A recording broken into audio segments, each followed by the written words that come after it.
Motivational story. अगर ज़िंदगी से हार मान चुके हैं तो यह कहानी आपको ज़िंदगी जीना सिखा देगी। एक जवान लड़का था जिसका नाम था राजा। बचपन से ही वो पढ़ाई लिखाई में बहुत तेज़ था। जैसे जैसे वो बड़ा होता गया उसका ध्यान आध्यात्म की तरफ होता चला गया। 25 की उम्र तक आते आते उसे भगवान का ध्यान और पूजा अर्चना करने की लत लग गई थी।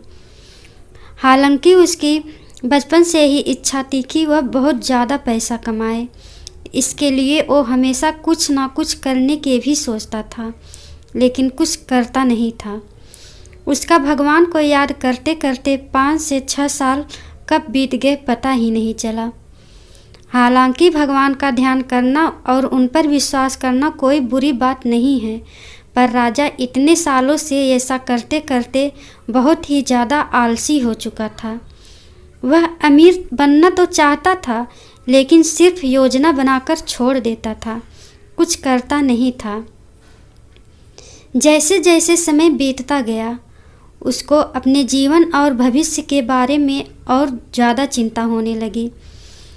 अब सब कैसे होगा। एक दिन रात के समय सोते सोते उसने फैसला किया कि वो पिछले 10-15 साल से भगवान की पूजा अर्चना कर रहा है, इसलिए अब भगवान से पैसे मांगेगा। उसे अपने भगवान पर पूरा विश्वास था।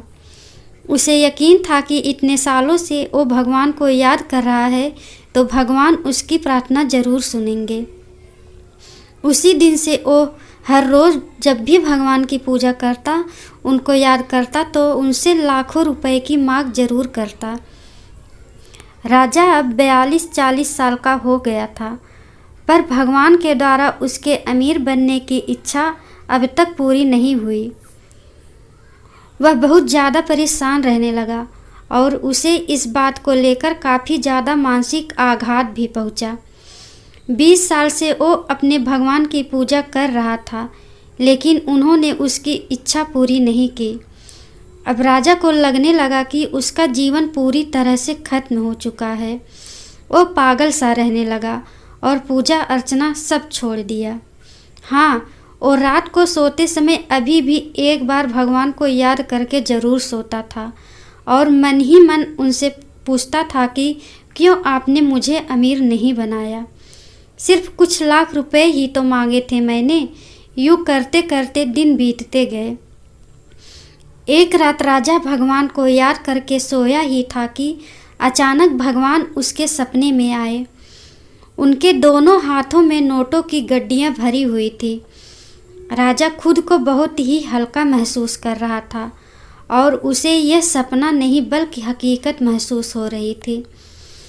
राजा बहुत ही खुश हुआ और उसने रुपए की ओर अपने हाथ बढ़ाने चाहे, लेकिन ये क्या, राजा अपने हाथ ही नहीं उठा पा रहा था। उसने लाख कोशिश की पर अपने हाथों को उठाकर आगे नहीं बढ़ा पाया। उधर भगवान पैसों को हाथों में लेकर धीरे धीरे मुस्कुरा रहे थे। राजा ने दुखी होते हुए कहा, प्रभु क्यों आप मुझे ये रुपए नहीं दे रहे हैं? इतने सालों से क्यों मेरी इच्छा पूरी नहीं कर रहे हैं? क्या मेरी पूजा अर्चना में कोई कमी थी? क्या मैंने आपको सच्चे दिल से याद नहीं किया? आपने दुनिया में करोड़ों लोगों को करोड़पति बनाया है, फिर मेरे साथ ये ऐसी नाइंसाफ़ी क्यों की प्रभु?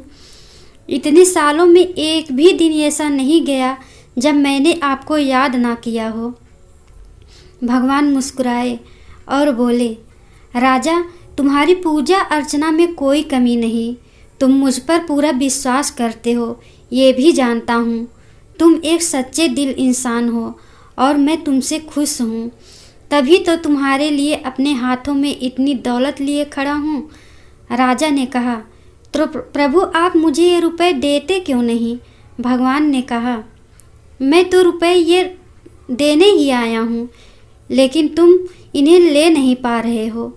राजा को कुछ समझ न आया और दुखी होते हुए बोला, प्रभु मुझे कुछ समझ नहीं आ रहा है, मैं क्या करूं? ये क्या हो रहा है?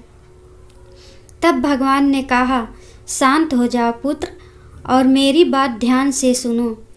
तुमने जब से मुझसे दौलत मांगना शुरू किया था, मैं तब से ही तुम्हारे लिए ये रुपए पैसे हाथ में लेकर तुम्हें देने के मौके की तलाश में हूँ।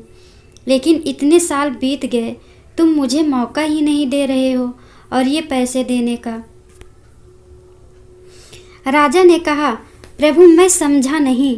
तब भगवान ने कहा, राजा तुम इतने सालों से मुझे सच्चे दिल से याद कर रहे हो, मैं तुमसे बहुत खुश हूँ, लेकिन मैं ये दौलत तुम्हें यूं ही नहीं दे सकता। इसके लिए मुझे कोई ना कोई बहाना तो दो जो तुमने सालों से मुझे सोच कर रखा है, और वो काम धंधा शुरू करो जिससे मैं तुम्हें सफलता दिलाऊंगा, और ये ढेर सारी संपत्ति कुछ ही समय में तुम्हारे काम के जरिए मैं तुम्हारे पास पहुंचा दूंगा। तुम्हारा अमीर बनने का सपना पूरा हो जाएगा। अब राजा को सारा माजरा समझ में आ चुका था। उसने भगवान से माफ़ी मांगी और हाथ जोड़कर धन्यवाद किया। प्रभु वहाँ से गायब हो गए और कुछ घंटों बाद राजा की आंखें खुली। उसे अपनी सारी बातें याद आई। उसने तुरंत नहा धोकर अपने भगवान से आशीर्वाद लिया और उसी दिन से अपना नया काम जिसके बारे में वो सोचता था वो शुरू किया। वह लगातार अपने काम में जी तोड़ मेहनत करने लगा और 1-2 साल में ही उसे उस काम से उससे भी ज़्यादा दौलत हासिल हो गई जितनी उसने भगवान से मांगी थी। वह हर रोज़ भगवान का शुक्रिया अदा करता और वह ज़िंदगी का सबक भगवान को देने का तरीका अच्छी तरह से समझ चुका था। सीख। इस हिंदी कहानी से हमें यह सीखने को मिलती है कि भगवान को भी हमें कुछ देने के लिए कोई बहाना चाहिए होता है। जो लोग पड़े पड़े भगवान से मांगते रहते हैं, उन्हें भगवान कुछ नहीं दे सकते। उसके लिए आपको कुछ ना कुछ मेहनत ज़रूर करना पड़ेगा। नमस्कार दोस्तों, अगर मेरी वीडियो आप लोगों को थोड़ा भी हेल्पफुल लगे तो कृपया मेरी वीडियो को लाइक, शेयर तथा चैनल को सब्सक्राइब ज़रूर करें। Thanks for watching friends.